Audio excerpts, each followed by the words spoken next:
पहले तो मडका कमी गैस ठेवो और पालता भी गालो गरम करने को। This mutton is I not purchase, I only making and eating. Mutton purchase this man Santosh Sheth Shirdi वाले। ये पूर्णिमे का चांद आका डबा डाला मडके में। अब ये बनने को जा रहा है आळणी मटन। ये मसाला माऊलीज किचन का है। एपीएमसी मसाला मार्केट नवी मुंबई वाशी का है। सगळा मसाला घरगुती डंक्यात कुटलेला असतो या। म्या मटण करायचं म्हणलं की ह्यांना लगेच वाद जातो।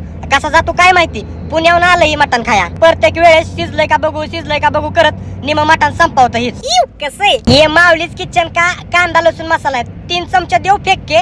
आणि ये मटन मसाला का 2 चमचे देव फेंक के। आणि ये मसाला तुमको पाहिजे तर आखे महाराष्ट्र भर उपलब्ध है। ये नंबर पे फोन करो आणि मांगो, ऑर्डर फ्री डिलिव्हरी है। मटन इज रेडी आणि स्मेल इज घरभर पसरिया। मिठाचं mutton is 4 person and some सामान वाटिंग। बाई माय वाटणी को नल्ली आया and first level teeth I eating nalli and this man उली eating and bowling good. Video मध्ये सगळ्यात जास्त तुम्हाला काय आवडलं हे कमेंट करून सांगा।